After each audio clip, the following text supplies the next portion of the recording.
Kapolri Jenderal Badrodin Haiti melantik Brigjen Paulus Waterpauw sebagai Kapolda Papua menggantikan Irjen Polisi Yoce Mende yang telah memasuki masa pensiun.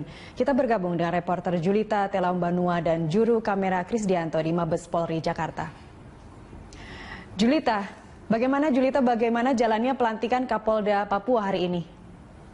Ya, Nastiti, benar sekali bahwa Irjen Yoce Mende secara resmi telah digantikan oleh Kapolda Papua yang baru, yakni Paulus Waterpauw, yang sebelumnya ia menjabat sebagai Kapolda Papua Barat. Sedangkan untuk posisinya sebagai Kapolda Papua Barat digantikan oleh Brigjen Royke Lumowa. Acara tadi berlangsung di ruangan Rupatama Mabes Polri, mulai pukul 7.30 hingga pukul 9 berlangsung dengan hikmat, dan pelantikan keduanya itu langsung oleh Kapolri Badrodin Haiti. Dan Badrodin menyebutkan bahwa adanya serah terima ini merupakan mutasi karena Yoce akan memasuki masa pensiunnya dan ia akan menjadi perwira tinggi Polri. Dan pada kesempatan tadi juga Badrodin meminta secara langsung kepada Paulus Waterpauw sebagai Kapolda Papua yang baru untuk dapat menyelesaikan segera konflik Tolikara. Dan hal ini langsung ditanggapi oleh Paulus karena ia akan segera mengunjungi Tolikara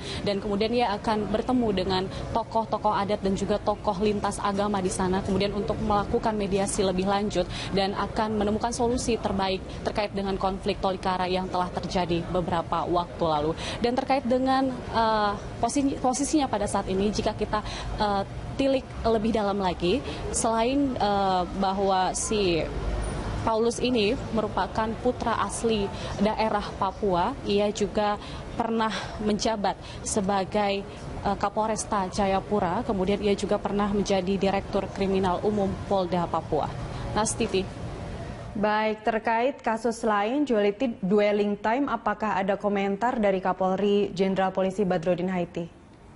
Ya, Nastiti, terkait dengan kasus dwelling time, Badrodin memang berkomentar sedikit bahwa Polri akan terus menyelidiki dan memproses kasus dugaan korupsi dwelling time ini dari sisi gratifikasinya dan kemungkinan adanya pemerasan ataupun tindak pidana pencucian uang, khususnya terkait dengan penemuan dari Satgas Polda Metro Jaya adanya uang di penggeledahan yang dilakukan pada Selasa lalu dan menemukan ada sejumlah uang $42.000 Amerika, kemudian $4.000 Singapura, dan juga termasuk akan mencari tahu kemana saja aliran dana dari uang yang telah diduga merupakan hasil korupsi dari bongkar muat.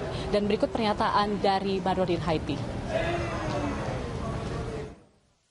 Kita akan proses baik gratifikasinya atau mungkin pemerasan atau termasuk juga nanti TPPU-nya.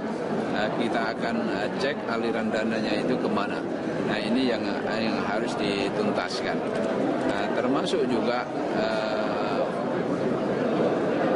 faktor-faktor yang menghambat dwelling time itu di mana sebetulnya, karena ini merupakan satu kebijakan pemerintah yang harus bisa mempersingkat waktu dwelling time.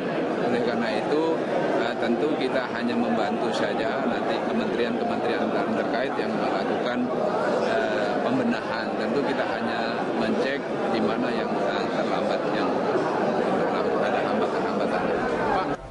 Nastiti, demikian pernyataan dari Badrodin, di mana ia menyebutkan bahwa Polri akan terus menyelidiki apa saja hambatan-hambatan dalam dwelling time ini, dan Polri khususnya dari Mabes hanya membantu, sedangkan untuk kasusnya masih akan terus ditangani oleh Polda Metro Jaya. Nastiti. Baik, terima kasih Julita. Pemirsa, reporter Julita Telambanua dan juru kamera Krisdianto melaporkan langsung dari Mabes Polri Jakarta. Gigi yang mengatasnamakan Gigi ini telah membubarkan secara paksa dengan melempari batu, dengan membakar rumah-rumah mereka, membakar masjid mereka. Allahu Akbar! Ratusan umat Islam di kota Surakarta pada Sabtu sore 18 Juli 2015 mendatangi bangunan rumah yang dipakai sebagai gereja oleh kelompok Gereja Injil di Indonesia alias GIDI. Allahu Akbar! Kita tidak rela setetes darah pun tertumpah di tanah kita sendiri. Kita tidak rela satu rumah ibadah pun atau masjid pun terbakar di negeri sendiri. Rumah yang terletak di Jalan Rebab, Kampung Joyontakan, Solo ini ternyata difungsikan sebagai gereja tanpa memiliki izin.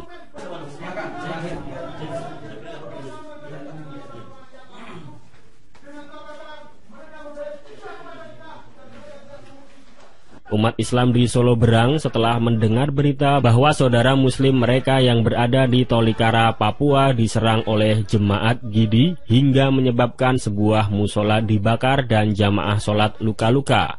Para alim kita sudah mendeadline kepada pemerintah baik TNI maupun Polri untuk mencari pelakunya.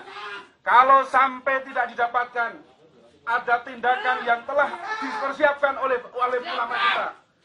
Siap! Allahu Akbar. Allahu Akbar. Karena itu umat Islam di Solo mendatangi gereja Gidi yang berada di Joyontakan ini untuk menyampaikan sikapnya. Dua penunggu gereja yang salah seorang diantaranya adalah pendeta ditemui perwakilan dari umat Islam. Pendeta itu berjanji akan menutup gerejanya dan tidak akan menggunakan untuk aktivitas lagi. Ya, ini Bapak Ibu, ya kami mewakili dari Laskar Umat Islam Surakarta dan seluruh elemen umat Islam Surakarta. Umat Islam Surakarta. Pertama, kami ingin menyampaikan keberatan terhadap keberadaan gereja yang ada di Joyontakan. Keberatannya apa? Karena tidak ada izin yang dimiliki oleh gereja ini. Yang pertama. Yang kedua, ini adalah bentuk keprihatinan kami ketika gereja Bapak Ibu yang ada di Papua membakar masjid yang ada di bawah dan saudara-saudara kami yang ada di Papua. Tolong ini disampaikan kepada pimpinan daripada Bapak Ibu semua. Selanjutnya, kami juga memohon untuk Bapak Ibu tidak lagi mendirikan gereja yang ada di sini. Dan tidak menempati yang ada di wilayah ini. Saya kira itu, ini surat dari kami, nanti tolong disampaikan. Ya. Kalau ya, nanti saya sampaikan. Ini minta semua Bapak Untuk polisi kesaksiannya, silakan. dengan Bapak polisi supaya masuk dari nggak punya Pak. KTP ini. Seusia ini nggak punya KTP. Ya, nanti kita cek Pak, semua di sini kita cek ya. Oke? Udah gitu. Sanggup untuk tidak menempati ini? Pendeta, Yus, sanggup? Sanggup aja. Sanggup. Ya. Yang tegas kalau bilang. Sanggup apa? Sanggup apa? Sanggup gimana? Hah? Jawab yang tegas. Yang tegas. Sanggup tidak menempati tempat ini. Endro Sudarsono dari Laskar Umat Islam Surakarta dalam keterangannya kepada wartawan menjelaskan bahwa aksi ini murni sebagai keprihatinan sesama muslim. Ini semacam solidaritas kami atas tragedi atau musibah terhadap teman-teman kami yang sholat dilempari hingga musolanya dibakar. Nah, kami di sini melakukan aksi yang simpatis, prosedural, dan tidak ada satu masalah yang berarti. Ya, ini keberatan dari warga Joyontakan, umat Islam Surakarta dan elemen yang lain akan rumah ibadah yang tidak ada izin dari wali kota, baik IMB maupun izin sementara sebagai tempat ibadah. Yang kaitannya dengan Papua, kami menyayangkan aliran yang ada di Papua itu ada di sini. Kita khawatir kalau tidak ada aksi formal semacam ini, nanti ada aksi-aksi yang intoleran atau aksi anarkis di luar kami. Maka untuk itu kami memperkasai untuk aksi bersama pemerintah, aparat kepolisian dan wali kota, termasuk kami sudah koordinasi dengan VOB bahwa di sini masih belum ada izin. Selanjutnya surat kami akan sampaikan ke wali kota dan VOB untuk diproses secepatnya supaya Solo menjadi tempat yang bagus untuk model toleransi.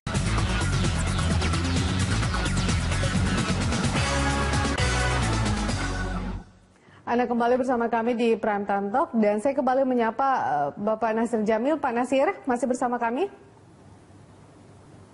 Ya, Veronica. Baik, Pak Nasir, kalau memang juga dari penyampaian Mas Antoni bahwa pendekatan yang dilakukan memang ada pendekatan khusus, tidak seperti kemudian pendekatan dilakukan oleh pemerintah terhadap masyarakat mungkin di ibu kota ataupun di beberapa daerah lainnya.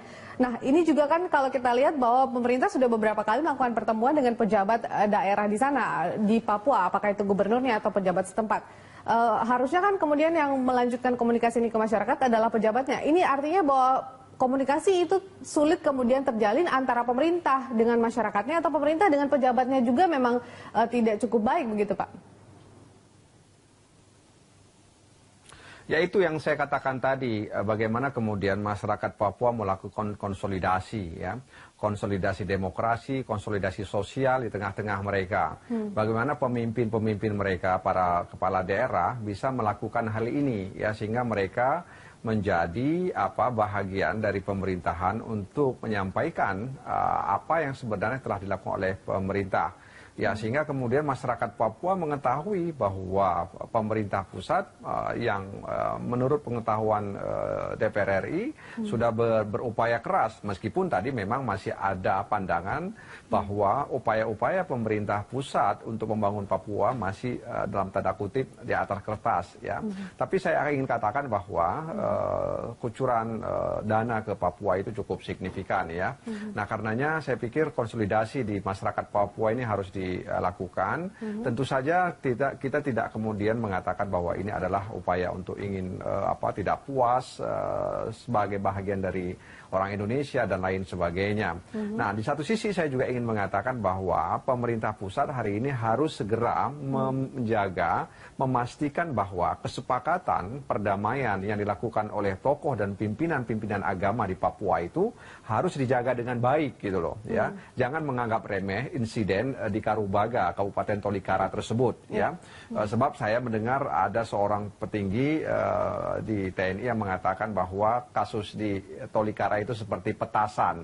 Tentu kita tidak boleh memberikan simplikasi seperti itu, ya. Sebab tentu saja ini kalau kemudian kita melakukan simplikasi seolah-olah tidak ada sesuatu yang mengkhawatirkan kita semuanya. Betul. Nah, karenanya kesepakatan yang dilakukan oleh pimpinan dan tokoh-tokoh agama di Papua terkait dengan insiden di Tolikara itu harus dijaga, dipelihara oleh pemerintah, ya, pemerintah daerah setempat dan juga dipantau oleh pemerintah pusat. Dan rumah yang dibakar, kios yang dibakar, masjid yang dibakar itu harus dibangun kembali. Orang yang menjadi korban itu harus disantuni dengan berupa uang tunai dan lainnya. Dan paling penting menurut saya adalah bagaimana mengusut kasus ini secara hukum. Siapapun pelakunya, apapun latar belakangnya itu harus berhasil diungkapkan oleh aparat kepolisian. Inilah yang ditunggu oleh masyarakat Indonesia. Apakah benar ini ada motif agama, ya? Apakah benar ada dalam tanda kutip keterlibatan OPM dalam kasus ini? Apakah benar ada pihak-pihak asing yang berusaha untuk mengacaukan Indonesia dengan membuat situasi seperti ini di Papua? Nah, spekulasi ini kan harus dijawab oleh pemerintah dengan melakukan penegakan hukum, mengusut tuntas kasus ini. Makanya saya katakan tadi di awal, kalau ini kemudian berlarut-larut, maka tadi kepercayaan masyarakat terhadap pemerintah itu mungkin akan berkurang, dan masyarakat melihat bahwa pemerintah tidak punya keinginan yang kuat untuk menyelesaikan ini. Nah, karenanya apa yang disampaikan oleh pimpinan Polri, pimpinan TNI, ya, saya pikir ini harus dituntaskan sehingga kemudian masyarakat Indonesia melihat bahwa apa yang terjadi di Papua, di Tolikara tersebut, meskipun berbau agama, tapi itu adalah kriminal, ya, yang harus diusut secara hukum. Baik, Pak Nasir Jamil, terima kasih atas kesempatannya sudah bergabung bersama kami di Prime Time Talk. Saya kembali ke Ibu Maimun. Ibu Maimun, Anda kemudian optimistis apabila kasus Tolikara ini sudah diusut tuntas dan kemudian ditemukan pelakunya dan kemudian dasar dari kekisruhan tersebut, Anda optimistis tidak akan terjadi kericuhan dan kekisruhan lagi di Papua begitu? Saya sulit untuk menjawab pertanyaan ini karena ada satu masalah yang yang juga kita harus pahami, bahaya laten dari ketidakpuasan sebagian orang Papua terhadap bergabungnya Papua kepada Indonesia. Waktu saya di Inggris, saya sempat bertemu dengan beberapa orang yang menyampaikan beberapa hal yang kemudian memang membuat saya, ini memang yang mereka katakan dulu waktu kita diskusi di satu tempat di Inggris. Karena yang ingin mereka lakukan adalah making noise, membuat banyak dalam tanda kutip suara, ya, keributan begitu, untuk kemudian melewatkan ide Papua Merdeka tadi. Nah, saya curiga memang kerusuhan yang kemarin mungkin ada kaitannya dengan apa yang disebut oleh beberapa